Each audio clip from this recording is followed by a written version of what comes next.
ପିଲାମାନେ ଆଜିର ଏଇ କ୍ଲାସକୁ ଆଜି ଆମେ ଷଷ୍ଠ ଶ୍ରେଣୀର ଦ୍ୱିତୀୟ ଚ୍ୟାପ୍ଟର ଅଭ୍ୟାସ କାର୍ଯ୍ୟ 2.2 କରିବା। ଠିକ ଅଛି ପିଲାମାନେ, ଚାଲ ଡେରି ନକରି ଆଜିର ଭିଡ଼ିଓକୁ ଷ୍ଟାର୍ଟ କରିବା। ଚାଲ ପ୍ରଥମ କ୍ୱେଶ୍ଚନ ଆମକୁ ଗୋଟିଏ କ୍ୱେଶ୍ଚନ ଦେଇଛି। ଅଭ୍ୟାସ କାର୍ଯ୍ୟ 2.2 ରେ ଗୋଟିଏ ମାତ୍ର କ୍ୱେଶ୍ଚନ ଅଛି। ବିଭାଜ୍ୟତା ନିୟମର ବ୍ୟବହାର ଆମେ ଏଇ କ୍ୱେଶ୍ଚନ ଦ୍ୱାରା ଜାଣିପାରିବା। ଆଚ୍ଛା ଠିକ ଅଛି ପିଲାମାନେ, ଚାଲ। ଆଚ୍ଛା କଣ କହିଛି ନା ବିଭାଜ୍ୟତା ନିୟମକୁ ବ୍ୟବହାର କରି ତଳେ ଦିଆଯାଇଥିବା ସଂଖ୍ୟା ଗୁଡ଼ିକୁ 2 ଦ୍ୱାରା 3 ଦ୍ୱାରା 4 ଦ୍ୱାରା 5 ଦ୍ୱାରା 6 ଦ୍ୱାରା 8 ଦ୍ୱାରା 9 ଦ୍ୱାରା ଏବଂ 11 ଦ୍ୱାରା ବିଭାଜ୍ୟ କି ନୁହେଁ ପରୀକ୍ଷା କରି ଦେଖ। ଆଚ୍ଛା ବିଭାଜ୍ୟତା ସୂତ୍ରକୁ ଟେଷ୍ଟ କରିବାକୁ ହେଲେ ଆମକୁ ବିଭାଜ୍ୟତା ସୂତ୍ର ଜାଣିଥିବା ଦରକାର। ଚାଲ ମୁଁ ତମକୁ ଗୋଟିଏ ଗୋଟିଏ ପ୍ରତ୍ୟେକର ବିଭାଜ୍ୟତା ସୂତ୍ର କହିବି ଏବଂ ତା ସହିତ ତମକୁ ବୁଝେଇକି ଦେଖେଇବି। ପ୍ରଥମେ ଆମେ କଣ କରିବା ପିଲାମାନେ, ପ୍ରଥମେ ଆମେ 2 ଦ୍ୱାରା ଏଇ ସମସ୍ତ ସଂଖ୍ୟା 990 1586 ଏସବୁ 2 ଦ୍ୱାରା ବିଭାଜ୍ୟତା ହଉଛି କି ନାହିଁ ବୋଲି ଜାଣିବା। ତ ପିଲାମାନେ ପ୍ରଥମେ ଆମେ ଦେଖ 2 ଦ୍ୱାରା ଆগে ସବୁ କରିଯିବା। 2 ଦ୍ୱାରା କୋଉ ସଂଖ୍ୟା ବିଭାଜ୍ୟ ନା ଯେଉଁ ସଂଖ୍ୟାର ଏକକ ସ୍ଥାନରେ କିଏ କିଏ ଥିବ ନା ଏକକ ସ୍ଥାନ ଯଦି 0 2 4 6 8 ଏଇ ସଂଖ୍ୟା ମାନେ ଥିବେ ତ ସେଇ ସଂଖ୍ୟା କଣ ହବ 2 ଦ୍ୱାରା ବିଭାଜ୍ୟ ହବ। ବୁଝିଲେ ପିଲାମାନେ? ତ ଦେଖ ପ୍ରଥମେ ଦେଇଛି 990। ଯୋଉ 990 ର ଏକକ ସ୍ଥାନରେ କିଏ ଅଛି 0 ଅଛି। ଯଦି 990 ର ଏକକ ସ୍ଥାନରେ 0 ଅଛି ତ ଏଟା କଣ ହବ ନା 2 ଦ୍ୱାରା ବିଭାଜ୍ୟ ହବ। ତାପରେ ଦେଖ 1586 ଏଠି ଏକକ ସ୍ଥାନରେ କିଏ ଅଛି ନା 6 ଅଛି, ତାହେଲେ ଇଏ ବି 2 ଦ୍ୱାରା ବିଭାଜ୍ୟ ହବ। ତାପରେ ଅଛି କିଏ ନା 400 ଏକକ ସ୍ଥାନରେ 0 ଅଛି, ଇଏ 2 ଦ୍ୱାରା ବିଭାଜ୍ୟ ହବ। ତାପରେ 6666 ଏକକ ସ୍ଥାନରେ 2 ଅଛି, ତ ଇଏ ବି 2 ଦ୍ୱାରା ବିଭାଜ୍ୟ ହବ। ତାପରେ ଅଛି 6,39,210 ଏଠି ବି ଏକକ ସ୍ଥାନରେ 0 ଅଛି, ଇଏ ବି 2 ଦ୍ୱାରା ବିଭାଜ୍ୟ। ତାପରେ ଦେଖ ନା 4,29,714 ଏକକ ସ୍ଥାନରେ 4 ଅଛି, ଇଏ ବି 2 ଦ୍ୱାରା ବିଭାଜ୍ୟ। ତାପରେ ଅଛି 2,856 ଏଠି ଏକକ ସ୍ଥାନରେ 6 ଅଛି, ଇଏ ବି 2 ଦ୍ୱାରା ବିଭାଜ୍ୟ। ଏଠି ଏକକ ସ୍ଥାନରେ 0 ଅଛି, ଇଏ 2 ଦ୍ୱାରା ବିଭାଜ୍ୟ। ଏଇଠି ଦେଖ ଶେଷରେ ପିଲାମାନେ ଏଠି ଏକକ ସ୍ଥାନରେ କିଏ ଅଛି 9, ତ ଇଏ 2 ଦ୍ୱାରା ବିଭାଜ୍ୟ ହବ ନାହିଁ। ବୁଝିପାରିଲ କି ନାହିଁ ପିଲାମାନେ?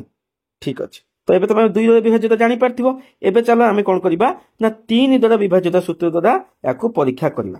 ଆଚ୍ଛା ପିଲାମାନେ ତମେ ତ ପଢିଥିବ କ୍ଲାସରେ ନା, ତ ବର୍ତ୍ତମାନ ମତେ କୁହ ଯେ 3 ଦ୍ୱାରା ବିଭାଜ୍ୟତା ସୂତ୍ର କଣ ନା ଯେଉଁ ସଂଖ୍ୟାର ଅଙ୍କ ମାନଙ୍କର ସମଷ୍ଟି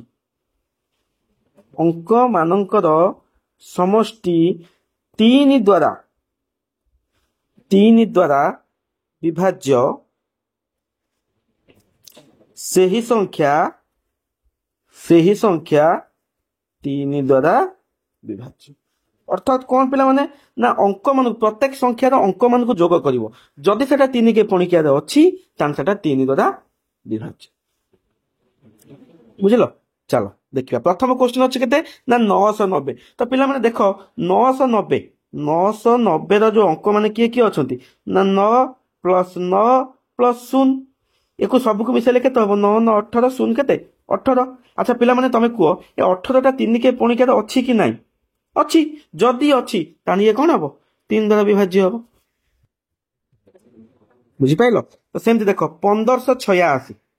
ଆଚ୍ଛା 1586 ର ଅଙ୍କ ମାନଙ୍କର ସମଷ୍ଟି କେତେ ହବ 1586 1 + 5 + 8 + 6 କେତେ ହଉଛି ନା 5 1 6 6 12 8 20।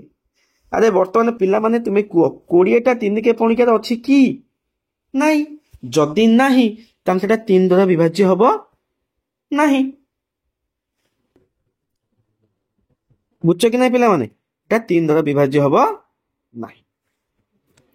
ଆଚ୍ଛା 400 ଏଠି ଅଙ୍କ ମାନଙ୍କର ସମଷ୍ଟି କେତେ ହଉଛି 400 ମାନେ ଅଙ୍କ ମାନଙ୍କର ସମଷ୍ଟି 4, ଏଟା ଯୋଉଟା କି 3 କେ ପଣିକିଆରେ ନାହିଁ, ତାହେଲେ ଏଟା କଣ ହବ 3 ଦ୍ୱାରା ବିଭାଜ୍ୟ ହବ ନାହିଁ। ତାପରେ ଅଛି 4 6 କୁ ମିଶେଇବା ଅର୍ଥ କଣ 6 ରେ 4 ଗୁଣିଦେବା ସେଇଆ ଯେ କେତେ 6 24 ମାନେ ସେଟା 3 କେ ପଣିକିଆରେ ଅଛି, ଯଦି ଅଛି ତାହେଲେ ଏଟା କଣ ହବ 3 ଦ୍ୱାରା ବିଭାଜ୍ୟ ହବ। ବୁଝିଲ ପିଲାମାନେ? ତାପରେ ଦେଇ ଦେଖ ନା 6,39,210 ଏ ଅଙ୍କ ମାନଙ୍କୁ ସମସ୍ତଙ୍କୁ ମିଶେଇଲେ ଦେଖିବା ପିଲାମାନେ 6 3 9 ন 18 2 20 1 21 21 ବି 3 କେ ପଣିକିଆରେ ଅଛି ତାହେଲେ ଏ ବି 3 ଦ୍ୱାରା ବିଭାଜ୍ୟ। ତାପରଟା ଦେଖିବା ପିଲାମାନେ 4 2 6 9 15 15 7 22 1 23 4 27 27 ବି 3 କେ ପଣିକିଆରେ ଅଛି ତ ଏଟା 3 ଦ୍ୱାରା ବିଭାଜ୍ୟ। ତାପରଟା ଦେଖିବା ପିଲାମାନେ 8 2 10 5 15 6 21 21 ବି 3 କେ ପଣିକିଆରେ ଅଛି ତାହେଲେ ଏ ବି 3 ଦ୍ୱାରା ବିଭାଜ୍ୟ। ତାପରେ ଦେଖ ପିଲାମାନେ ଏ ଯୋଉ ଯେତେ ସଂଖ୍ୟାଟା ଦେଇଛି ଏ ଅଙ୍କ ମାନଙ୍କର ସମଷ୍ଟି କେତେ ହବ 9 କାରଣ ବାକି ସବୁ ଶୂନ ଅଛି ଯଦି ଅଙ୍କ ମାନଙ୍କର ସମଷ୍ଟି 9 ତାହେଲେ ଏ ବି 3 ଦ୍ୱାରା ବିଭାଜ୍ୟ। ତାପରେ ଦେଖ ପିଲାମାନେ ଏଠି କେଇଟା 9 ଅଛି ନା 6ଟା 9 ଅଛି 6ଟା 9 କୁ ମିଶେଇବା ଅର୍ଥ 9 ରେ 6 କୁ ଗୁଣି ଦେବା ସାଙ୍ଗେ ସମାନ 954 54 ବି ଦେଖ 54 3 ଦ୍ୱାରା ବିଭାଜ୍ୟ ହଉଛି କି ନାହିଁ। ଆଚ୍ଛା ହଁ 54 ସରି ଯୋଉ 54 ହେଲା ଏ 54 କୁ ବି ତମେ ଯଦି ଅଙ୍କ ମାନଙ୍କର ସମଷ୍ଟି ବାହାର କରିବ ଇଏ କେତେ ହବ ନା 9 ହବ ତ ଇଏ ବି କଣ ହବ ନା 3 ଦ୍ୱାରା ବିଭାଜ୍ୟ ହବ। ବୁଝଛ ପିଲାମାନେ। ଆଚ୍ଛା ତାପରେ ଦେଖ ତାପରେ ନମ୍ବର ଦେଲା ନା 4 ଦ୍ୱାରା ବିଭାଜ୍ୟ। ଆଚ୍ଛା ତା ପୂର୍ବରୁ ଆମେ ଜାଣିଦବା ଯେ 4 ଦ୍ୱାରା ବିଭାଜ୍ୟତା ସୂତ୍ର କଣ। ଦେଖ ପିଲାମାନେ 4 ଦ୍ୱାରା ବିଭାଜ୍ୟତା ସୂତ୍ର ଜାଣିବା ପାଇଁ ହେଲେ ଆମକୁ ଟିକେ ହରଣ କରିବାକୁ ପଡିବ କାରଣ 4 ଦ୍ୱାରା ବିଭାଜ୍ୟ ସୂତ୍ର ହିଁ ସେଇଭଳି। ତ 4 ଦ୍ୱାରା ବିଭାଜ୍ୟ ସୂତ୍ର କଣ ନା ଯେଉଁ ସଂଖ୍ୟାର ଦଶକ ଓ ଏକକ ସ୍ଥାନୀୟ ଅଙ୍କକୁ ନେଇ ଗଠିତ ସଂଖ୍ୟା 4 ଦ୍ୱାରା ବିଭାଜ୍ୟ ସେହି ସଂଖ୍ୟା କଣ ନା 4 ଦ୍ୱାରା ବିଭାଜ୍ୟ। ତ ପିଲାମାନେ ଯେତେ ବଡ ସଂଖ୍ୟା ଦେଇଥାଉ ଆମର କିଛି ମତଲବ ନାହିଁ ଆମେ ଖାଲି ଲାଷ୍ଟ ଦିଟା ଅଙ୍କ ଦେଖିବା ଦଶକ ଆଉ ଏକକ ତାକୁ ଯଦି ଆମେ 4 କେ ପଣିକିଆରେ ହରିକି ଦେଖିବା ଯଦି ଭାଗ ଶେଷ ଆସିଲା ଶୂନ ତାହେଲେ ସେଟା 4 ଦ୍ୱାରା ବିଭାଜ୍ୟ। ଗୋଟେ ଏକ୍ସାମ୍ପଲ କରିକି ତମକୁ ଦେଖେଇ ଦଉଛି ଦେଖ ଦେଖ ପିଲାମାନେ ଏଠି ସଂଖ୍ୟା ଅଛି କେତେ 990। ଆଚ୍ଛା ୟାର ଦଶକ ଏକକ ଅଙ୍କକୁ ନେଇ ଗଠିତ ସଂଖ୍ୟା କିଏ 90 90 କୁ କଣ କରିବ ନା 4 କେ ପଣିକିଆରେ ହରଣ କରିକି ଦେଖିବ 4 ଦୁନେ 8 1 0 10 4 ଦୁନେ 8 ଆରେ ଏଠି 2 ବଳି ପଡୁଛି ନା ପିଲାମାନେ ଏଠି 2 ବଳି ପଡୁଛି କି ନାହିଁ ତ ଯଦି 2 ବଳି ପଡୁଛି ତା ଅର୍ଥ କଣ ଏଟା 4 କେ ପଣିକିଆରେ ଭାଗ ହେବ ନା ତ ଏଟା କଣ ହବ 4 ଦ୍ୱାରା ବିଭାଜ୍ୟ ହବ। ବୁଝଛ କି ନାହିଁ ଚାଲ ତାପରେ ନମ୍ବରଟା ଦେଖିବା ନା 1586 ଅଛି। ଆଚ୍ଛା କେତେ ଅଛି ନା 1586 ୟା ଲାଷ୍ଟ ଦିଟା ଅଙ୍କ ନେଲେ କିଏ 86 କୁ ନେଇକି 4 ଦ୍ୱାରା ଭାଗ କରିବ 4 ଦୁନେ 8 ପଳେଇଲା କିଏ 6 4 କେ 4 ରହୁଛି କେତେ 6 4 ଗଲେ 2 ଆରେ 2 ବଳି ପଡୁଛି କି ନାହିଁ ଯଦି 2 ବଳି ପଡୁଛି ତାହେଲେ ଏଟା 4 ଦ୍ୱାରା ବିଭାଜ୍ୟ ହବ ନାହିଁ। ବୁଝିପାରୁଛ କି ନାହିଁ ପିଲାମାନେ ଏମିତି ଆମେ କଣ କରିବା ନା 4 ଦ୍ୱାରା ବିଭାଜ୍ୟତା ଆମକୁ ଟେଷ୍ଟ କରିବାକୁ ପଡିବ। ତାପରେ ଅଛି 400 ଲାଷ୍ଟ ଦିଟା ଅଙ୍କ 00 ଅଛି। ଆଚ୍ଛା ଏଟା ବି ଜାଣିଥାଉ ପିଲାମାନେ 4 ଦ୍ୱାରା ବିଭାଜ୍ୟ ସୂତ୍ର ଯଦି ଲାଷ୍ଟ ଯୋଡେ ଅଙ୍କ ଲାଷ୍ଟ ଦୁଇଟା ଯାକ ଅଙ୍କ ଯଦି 00 ଥିବ ତାହେଲେ ସିଏ ବି କଣ ହବ ନା 4 ଦ୍ୱାରା ବିଭାଜିତ ହବ। ବୁଝିଲ ତାପରେ ଦେଖ ପିଲାମାନେ ଅଛି କେତେ ନା 66 4 କେ ପଣିକିଆରେ ଅଛି କି ନାହିଁ ଦେଖ 4 କେ 4 2 ରେ 6 26 424 2 ବଳି ପଡିଲା ତ ଇଏ ବି କଣ ହବ 4 ଦ୍ୱାରା ବିଭାଜ୍ୟ ହବ ନାହିଁ। ଆଚ୍ଛା ତାପରେ କେତେ ଦେଲା ଯୋଉ ସଂଖ୍ୟାଟି ଅଛି ଲାଷ୍ଟ କେତେ ଅଛି 10 ଅଛି। ଆଚ୍ଛା 10 ଟା 4 କେ ପଣିକିଆରେ ଅଛି କି ନାହିଁ ତ ଏଟା 4 ଦ୍ୱାରା ବିଭାଜ୍ୟ ହବ ନାହିଁ। ତାପରେ ଅଛି ଲାଷ୍ଟ ଦିଟା ଦେଖ 14 କଣ 4 କେ ପଣିକିଆରେ ଅଛି କି ନାହିଁ ତ ଇଏ 4 ଦ୍ୱାରା ବିଭାଜ୍ୟ ହବ ନାହିଁ। ତାପରେ ଦେଖ 56 ଟା 4 କେ ପଣିକିଆରେ ଅଛି କି ନାହିଁ ଦେଖିଦବା 4 କେ 4 1 16 4 16 ଆରେ ଏ ଭାଗ ଶେଷ ଶୂନ ଆସୁଛି ଭାଗ ଶେଷ ଶୂନ ଆସୁଛି ମାନେ ତାହେଲେ ଇଏ କଣ ହବ ନା 4 ଦ୍ୱାରା ବିଭାଜ୍ୟ ହବ। ତାପରେ ଦେଖ ଏଠି ଲାଷ୍ଟ କୁ ଯୋଡେ ଶୂନ ଆସୁଛି ମାନେ କଣ ହବ ଇଏ 4 ଦ୍ୱାରା ବିଭାଜ୍ୟ ହବ। ଲାଷ୍ଟ କୁ ଶୂନ ଥିବ ମାନେ କଣ ନା 4 ଦ୍ୱାରା ବିଭାଜ୍ୟ ହବ। ତମେ ଦେଖ 40 400 4000 ଇଏ ସବୁ କଣ ହବ ନା 4 ଦ୍ୱାରା ବିଭାଜ୍ୟ ହବ। ତ ଯଦି ତମର ଏକ ଘରେ ଶୂନ ଆସୁଛି ତ ସିଏ କଣ ହବ ନା 4 ଦ୍ୱାରା ବିଭାଜ୍ୟ ହବ। କେବଳ ଏକ ଘର ଶୂନକୁ ଦେଖିଲେ ହବ ନାହିଁ, ତମେ ଲାଷ୍ଟ ଦିଟା ସଂଖ୍ୟାକୁ ଦେଖିବ। ଯଦି ଯୋଡ଼େ ଶୂନ ଥିବ ନଚେତ ଏମିତି ସଂଖ୍ୟା ଥିବ 40 ଥିବ, ଆରେ ଦେଖ 70, ଏଠି 70 ଅଛି, ଏକ ଘରେ ଶୂନ ଅଛି କିନ୍ତୁ 10 ଘରେ 7 ଅଛି। ଯେହେତୁ ଏଠି 10 ଘରେ 7 ଅଛି ତ ଇଏ 4 ଦ୍ୱାରା ବିଭାଜ୍ୟ ହବ ନାହିଁ, କାରଣ 70 କୁ ଆମେ ଯଦି 4 ଦ୍ୱାରା ବିଭାଜ୍ୟ କରିବା 4 କେ 4, ଏଠି 3 ଶୂନ 30, 4 7 28, ଆଉ ରହିଲା 2 ଏଠି ବଳି ପଡୁଛି, ତ ଇଏ 4 ଦ୍ୱାରା କଣ ହବ ନା ବିଭାଜ୍ୟ ହବ ନା। ତ ଯଦି ଶେଷ ଘରେ ଯୋଡ଼େ ଶୂନ ଥିବ ତାହେଲେ ସେ ସଂଖ୍ୟା କଣ ହବ ନା 4 ଦ୍ୱାରା ବିଭାଜ୍ୟ। ଏଠି ଦେଖ 99 କଣ 4 ଦ୍ୱାରା ବିଭାଜ୍ୟ ହବ ନାହିଁ। ତମେ ହରଣ କରି ଦେଖିବ ପିଲାମାନେ, এটা 4 ଦ୍ୱାରା ବିଭାଜ୍ୟ ହବ ନାହିଁ। ଆଚ୍ଛା, ପରବର୍ତ୍ତୀ ଆସିଲା ଆମେ କିଏ ନା କାହା ଦ୍ୱାରା ଟେଷ୍ଟ କରିବା ନା 5 ଦ୍ୱାରା ବିଭାଜ୍ୟତା ସୂତ୍ର। ଆଚ୍ଛା, 5 ଦ୍ୱାରା ବିଭାଜ୍ୟତା ସୂତ୍ର କଣ ନା ଯେଉଁ ସଂଖ୍ୟାର ଏକକ ସ୍ଥାନରେ 0 କିମ୍ବା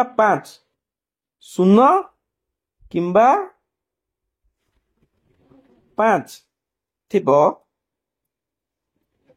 ସେହି ସଂଖ୍ୟା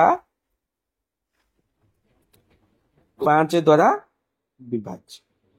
ଆମେ ଏକ ଘରକୁ ଦେଖିବା, ଏକ ଘରେ ଯଦି 0 କିମ୍ବା 5 ଆସୁଛି ତାହେଲେ ସେଇ ସଂଖ୍ୟା 5 ଦ୍ୱାରା ବିଭାଜ୍ୟ।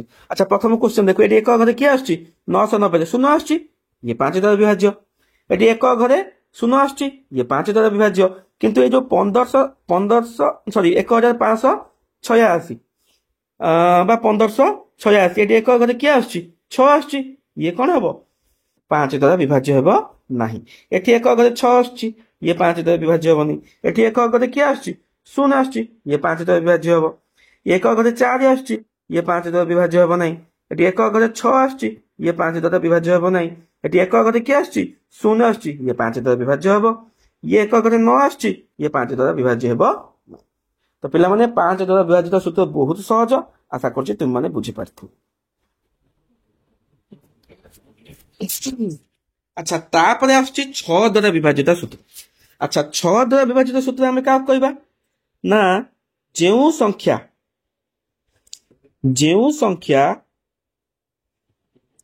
ଉଭୟ 2 ଓ 3 ଦ୍ୱାରା ବିଭାଜ୍ୟ ସେହି ସଂଖ୍ୟା କଣ ନା 6 ଦ୍ୱାରା ବିଭାଜ୍ୟ। ତ ପିଲାମାନେ କଣ ଆମେ ଜାଣିଲେ ନା ଯୋଉ ସଂଖ୍ୟା ଉଭୟ 2 ଆଉ 3 ଦ୍ୱାରା ବିଭାଜ୍ୟ, ମାନେ 2 ଦ୍ୱାରା ସେ ବିଭାଜ୍ୟ ହଉଥିବ, 3 ଦ୍ୱାରା ବି ବିଭାଜ୍ୟ ହଉଥିବ। ତ ଦେଖ 2 ଆଉ 3 ଘରେ ଯୋଉଠି ଡବଲ ଠିକ ଅଛି ସେଇ ସଂଖ୍ୟା କଣ ହବ ନା 6 ଦ୍ୱାରା ବିଭାଜ୍ୟ ହବ। ଦେଖ ଏ 990 ଇଏ 2 ଦ୍ୱାରା ବିଭାଜ୍ୟ ହଉଛି, 3 ଦ୍ୱାରା ବିଭାଜ୍ୟ ହଉଛି, ତ ଇଏ ନିଶ୍ଚିତ ଭାବେ 6 ଦ୍ୱାରା ବିଭାଜ୍ୟ ହବ। ସେମିତି ଡବଲ ଟିକ କୋଉଠି ଅଛି ଦେଖ, ଏଇଠି ଅଛି 6666 ରେ, ଇଏ କଣ ହବ ନା 6 ଦ୍ୱାରା ବିଭାଜ୍ୟ ହବ। ଆଉ କିଏ ଅଛି ନା ଏଟା ବି ହବ, ତାପରଟା ବି ହବ, ତାପରଟା ବି ହବ, ତାପରଟା ବି ହବ, କିନ୍ତୁ ଏଇଟା ହବ, ଏଇଟା ହବ ନାହିଁ, ଏଟା ହବ ନାହିଁ, ଇଏ ହବ ନାହିଁ, ଇଏ ହବ ନାହିଁ। କାହିଁକି ହବ ନାହିଁ 3 ଜଣ? କାରଣ ଇଏ ଉଭୟ ଦେଖ, ଇଏ 2 ଦ୍ୱାରା ବିଭାଜିତ ହେଲେ କଣ ହବ, ଏ ଯୋଉ 1586 ଏଇଟାକୁ ଦେଖ, ଇଏ 2 ଦ୍ୱାରା ବିଭାଜ୍ୟ ହେଲେ କଣ ହବ, କିନ୍ତୁ 3 ଦ୍ୱାରା ବିଭାଜ୍ୟ ହଉନାହିଁ।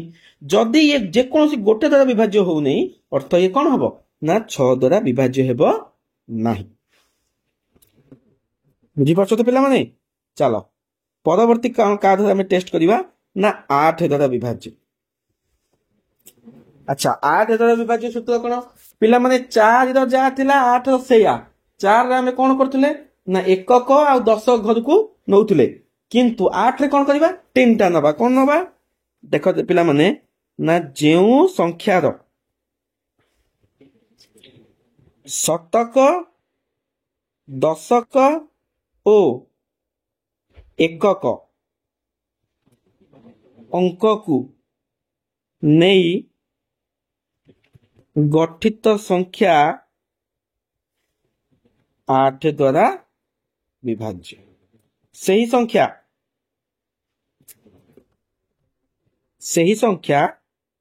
8 ଦ୍ୱାରା ବିଭାଜ୍ୟ। ତ ଆମକୁ ପିଲାମାନେ ଦେଖିବାର ଅଛି ଯେତେ ବଡ ସଂଖ୍ୟା ହେଇଥିବ ଆମର ମତଲବ ନାହିଁ। ଏଠି ଗୋଟେ 1 2 7 8 6 5 2 8 7 ଯେଡେ ବଡ ସଂଖ୍ୟା ହେଇଥାଉ ଆମର କିଛି ଟେନସନ ନାହିଁ। ଆମେ ଏଇ ଲାଷ୍ଟ ତିନିଟାକୁ ଧରିବା। କିଏ କିଏ? ଶତକ, ଦଶକ, ଏକକ। ତାକୁ ନେଇକି 8 କେ ପଣିକିଆ ଦ୍ୱାରା ଭାଗ କରିବା। ଯଦି ଭାଗଶେଷ ଶୂନ ସେଟା 8 ଦ୍ୱାରା ବିଭାଜ୍ୟ, ଯଦି ଭାଗଶେଷ ଶୂନ ନୁହଁ ତାହେଲେ ସେ 8 ଦ୍ୱାରା ବିଭାଜ୍ୟ। ତ ପ୍ରଥମେ ଆମେ କଣ କରିବା ନା 900 କୁ ଟେଷ୍ଟ କରିବା। ଦେଖ 990। ଆଚ୍ଛା, ଏଇଠି ଟୋଟାଲ ତିନିଟା ସଂଖ୍ୟା ଅଛି, ତ ଆମେ ସେ ଶତକ, ଦଶକ, ଏକକ ଟୋଟାଲ ସଂଖ୍ୟାଟାକୁ ନେବାକୁ ଆମେ ବାଧ୍ୟ। ଦେଖ 8 କେ ପଣିକିଆ ପକେଇବ। 8 କେ 8, 1 9 19, 8 2 16, 3 0 30, 8 3 24। ତ ଏଠି ବଳି ପଇଲା 6। ତ ଏଠି ଯେହେତୁ 6 ବଳି ପଡୁଛି ତାହେଲେ ଇଏ କଣ ହବ? 8 ଦ୍ୱାରା ବିଭାଜ୍ୟ ହବ ନାହିଁ। ତ ଏ ସଂଖ୍ୟାଟା କଣ ହବ? 8 ଦ୍ୱାରା ବିଭାଜ୍ୟ ହେବ ନାହିଁ। ଆଚ୍ଛା, ତାପରେ ଦେଖ ପିଲାମାନେ, ତାପରେ କିଏ ଅଛି ନା 1586। 1586। ଆଚ୍ଛା, ମୁଁ ଲାଷ୍ଟ ତିନିଟାକୁ ନେବି। ଲାଷ୍ଟ ତିନିଟା ନେଲେ କେତେ କାହାକୁ ନେବି ନା 586 ନେବି। ଏକୁ ନେଇକି 8 ପଣିକିଆରେ ଦେଖିବି। ଦେଖ 8 5 40, 848, 8 7 56। ଏଠୁ ରହିଲା 2, ରହିଲା 2 2 6 26, 8 3 24। 2 ବଳି ପଇଲା। ଇଏ ବି 8 ଦ୍ୱାରା ବିଭାଜ୍ୟ ହେବ, 8 ଦ୍ୱାରା ବିଭାଜ୍ୟ ହେବ ନାହିଁ। ବୁଝିପାରୁଛନ୍ତି ପିଲାମାନେ? ତାପରେ ଦେଇଛି 400। ଆଚ୍ଛା, ଯଦି 400 ଦଉଛି ଏ ତିନିଟା ସଂଖ୍ୟା ଦେଇ କେତେ? 400। ଏକୁ 8 ଦ୍ୱାରା ବିଭାଜ୍ୟ କରିବା। 8 5 40, ଶୂନ, ଏଠି ଶୂନ ଶୂନ ପଳେଇଲା। ତ ଏଟା କଣ ହବ ନା 8 ଦ୍ୱାରା ବିଭାଜ୍ୟ ହବ। ବୁଝଛ କି ନାଇଁ ପିଲାମାନେ? ତ 3 ଟିକିଆ ଯୋଉଟା ତମେ ନିହାତି ସେ ସଂଖ୍ୟାଟାକୁ ପୁରା ହରଣ କରିବ। ଆଉ ଯଦି ବଡ ସଂଖ୍ୟା ଅଛି ତମେ କଣ ଲାଷ୍ଟ ତିନିଟା ନବ। ତ ଏଠି ଅଛି 666, ଲାଷ୍ଟ ତିନିଟା। ଏ 8 ଦ୍ୱାରା ବିଭାଜ୍ୟ ହେବ କି ନାଇଁ? 8 8 64, 2 6 26, 8 3 24। ଇଏ 8 ଦ୍ୱାରା ବିଭାଜ୍ୟ ହେବ ନାହିଁ। ବୁଝଛ ତ ପିଲାମାନେ? ଆଚ୍ଛା, ପରବର୍ତ୍ତୀ କ୍ୱେଶ୍ଚନ ଦେଲା କେତେ? ବହୁତ ବଡ ସଂଖ୍ୟାଟେ ଅଛି, କିନ୍ତୁ ଆମେ ନବା କାହାକୁ? ଆମେ ନବା ଲାଷ୍ଟ ତିନିଟା କିଏ? 210। এইটার লাস্ট তিনটা কি? 210। 210 କୁ ନେଇ 8 কে ପଣିକିଆ ଧରିବା। 8 2 16, 5 0 50, 8 4 32, 8 5 40, 848। 2 ବଳି ପଡୁଛି। ଇଏ 8 ଦ୍ୱାରା ବିଭାଜ୍ୟ ହବ ନାହିଁ। ବୁଝିପାରୁଛ ପିଲାମାନେ? ତ ବାକି ଯେତିକି ରହିଲା ତମେ କରିବ, ନିଜେ କର, ନିଜେ କର। ସବୁ ମୋ ଉପରେ ନିର୍ଭର କରନି, ମୁଁ କିଛି କରିଦେଲି। ତମେ 8 ଦ୍ୱାରା ନିଜେ କର, ତମର ବହୁତ ଭଲ ଆଇଡିଆ ଆସିବ ହେଲା। ଏବେ କଣ କରିବା ପିଲାମାନେ ନା 9 ଦ୍ୱାରା ବିଭାଜ୍ୟତା ସୂତ୍ର ଆମେ ଟେଷ୍ଟ କରିବା। ଆରେ ପିଲାମାନେ 9 ଦ୍ୱାରା ବିଭାଜ୍ୟତା ସୂତ୍ର କଣ ନା ସେଇ 3 ର ଯା 9 ର ସେଇଆ। ତାହେଲେ 3 ର କଣ ଥିଲା? ଯେଉଁ ସଂଖ୍ୟାର ଅଙ୍କ ମାନଙ୍କ ସମଷ୍ଟି 3 ଦ୍ୱାରା ବିଭାଜ୍ୟ। ତ 9 ରେ କଣ ହବ? ସେଇ କଥା, ଯେଉଁ ସଂଖ୍ୟାର ଅଙ୍କ ମାନଙ୍କର ସମଷ୍ଟି 9 ଦ୍ୱାରା ବିଭାଜ୍ୟ। ଅର୍ଥ କଣ? ଯୋଉ ସଂଖ୍ୟାର ଅଙ୍କ ମାନଙ୍କୁ ତମେ ମିଶେଇ ଦବ, ଯଦି 9 କେ ପଣିକିଆରେ ଥିବ ତାହେଲେ ସେଟା 9 ଦ୍ୱାରା ବିଭାଜ୍ୟ। ଦେଖ ପ୍ରଥମଟା ଅଛି କି 990। ଏକୁ ଯଦି ମୁଁ ମିଶେଇବି 9 ମିଶାଣ 9 ମିଶାଣ 0, ଏକୁ ମିଶେଇଲେ କେତେ ହବ? 9 9 18। 18ଟା 9 କେ ପଣିକିଆରେ ଅଛି କି ନାଇଁ? ଅଛି। 9 କେ 9 9 2 18। ତାହେଲେ ଏଟା କଣ ହବ? 9 ଦ୍ୱାରା ବିଭାଜ୍ୟ ହବ। ତାପରେ ଦେଇଛି 1586। ଏକୁ ସବୁ ମିଶେଇଲ 5 1 6, 6 6 12 8 20। ଆଚ୍ଛା, 20ଟା ଛୁଆ ମାନେ ଅଛି ନା 9 କେ ପଣିକିଆର? ନାଇଁ। ତ ଏଟା 9 ଦ୍ୱାରା ବିଭାଜ୍ୟ ହବ ନାହିଁ। ତାପରଟା ଅଛି 400, 4 0 0 ମିଶେଇ ନବ 4, ଏଟା ବି 9 କେ ପଣିକିଆରେ ନାହିଁ। ଏଟା ଦେଖ 6 6 24, ଇଏ ବି 9 କେ ପଣିକିଆରେ ନାହିଁ। ତାପରେ ଅଛି 6 3 9 9 18, 18 3 21, ଇଏ ବି 9 କେ ପଣିକିଆରେ ନାହିଁ। 21 କଣ 9 କେ ପଣିକିଆରେ ଅଛି? ନାହିଁ। ତାପରଟା ଦେଖ 4 2 6, 9 6 15, 15 7 22, 1 23, 4 27। 27ଟା 9 କେ ପଣିକିଆରେ ଅଛି ନା? ଅଛି। ତାହେଲେ ଏଟା 9 ଦ୍ୱାରା ବିଭାଜ୍ୟ ହବ। ତାପରେ ଦେଖ ପିଲାମାନେ 8 2 10, 5 15, 6 21। 21 9 କେ ପଣିକିଆରେ ନାହିଁ ପିଲାମାନେ, ଏଟା ହବନି। ତାପରେ ଦେଖ 9 ରେ ବହୁତ ଶୂନ ଅଛି। ଆରେ 9 ରେ ଶୂନ ମିଶିଲେ କଣ ହବ? ସେଇ 9। ତାହେଲେ ଯେହେତୁ 9ଟା 9 କେ ପଣିକିଆରେ ଅଛି, ତାହେଲେ ଇଏ ବି କଣ ହବ? 9 ଦ୍ୱାରା ବିଭାଜ୍ୟ ହବ। ଆଚ୍ଛା, ପରବର୍ତ୍ତୀ କ୍ୱେଶ୍ଚନ ଦେଇଛି କେଇଟା 9 ଅଛି? ଆରେ 6ଟା 9 ଅଛି ନା 954। ଆରେ 54ଟା 9 କେ ପଣିକିଆରେ ନାହିଁ ନା 954। ତାହେଲେ ଇଏ ବି 9 ଦ୍ୱାରା ବିଭାଜ୍ୟ ହବ। नौ द्वारा विभाज्य भी बहुत सहज था पिला माने तो चलो एबे आमे जानिबा 11 द्वारा विभाज्यता सूत्र एटा टिके ट्रिकी पिला माने एटा को मन रखिबो 11 द्वारा बहुत इंपोर्टेंट टिके ट्रिकी तमे 11 द्वारा विभाज्य सूत्रटा बहुत इंपोर्टेंट कारण नवम दशम श्रेणी रे जतबे तमे परिमिति करिवो ए 11 द्वारा विभाज्यता सूत्रटा बहुत दरकार पड़े तेणु करी तुम माने ए 11 द्वारा विभाज्य सूत्र को भलसे मन रख बहुत इंपोर्टेंट तो 11 द्वारा विभाज्य सूत्र हमें केमती जानिबा देखो ना जेउ संख्यार जुग्म स्थानीय अंक ओ अजुग्म स्थानीय अंक मानकर समष्टिर वियोग फल 11 द्वारा विभाज्य हेले सेही संख्या 11 द्वारा विभाज्य तो बहुत लंबाटे लिखिदेली पिला माने तुम बुझी पारथिबो कि नहीं अच्छा तो एटा तो हला कथा मु तुमको बुझौची टिके बुझी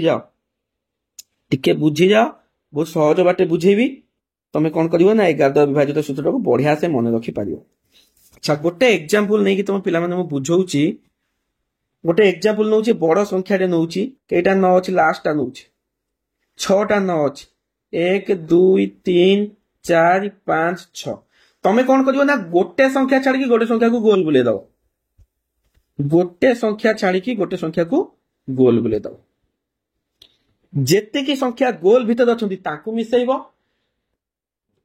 आ जेते की संख्या गोल बाहर अछंती ताकू मिसेइबो आ ताकू वियोग फल करिवो वियोग फल जदि 0 हैला किंबा 11 हैला सेटा 11 द्वारा विभाज्य अच्छा गोल भीतर जे अछंती ताको समष्टि केते ना 9 मिसाण 9 केते हैला 18 अच्छा बाहर जो माने अछंती ताकू मिसे दबो सेई 9 मिसाण 9 केते हैला 18 अच्छा एबे कहले पिला माने 18 - 18 केते 0 होची ना जदी 0 होची किंबा 11 के पणिकिया रे बा 11 होची जदी 0 होची किंबा 11 होची तार सेटा 11 द्वारा विभाज्य हबो एडी 0 होची ना 0 जदी होची ताने संख्या कोन हबो 11 द्वारा विभाज्य हबो बुझछ तो पिला माने चलो परवर्ती आउ गोटे क्वेश्चन तुमको मु बुझाई दिए तापरे तमे सबु करि परिबो किछि असुविधा नै पूरा सहजिया कथा अच्छा तापर एटा देखिबा कि अछि ना 9 रे केटा 0 अछि 5टा 0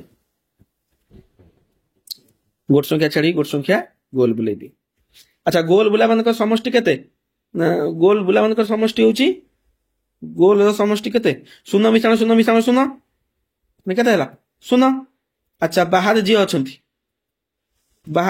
9 मिसाण 0 तो केते हला ना 9 आ 9 रो 0 फेडिले केते 9 अच्छा 9 टा 11 के पणिका अछि कि नहीं जदी नहीं ताने ये 11 द्वारा विभाज्य हबो नहीं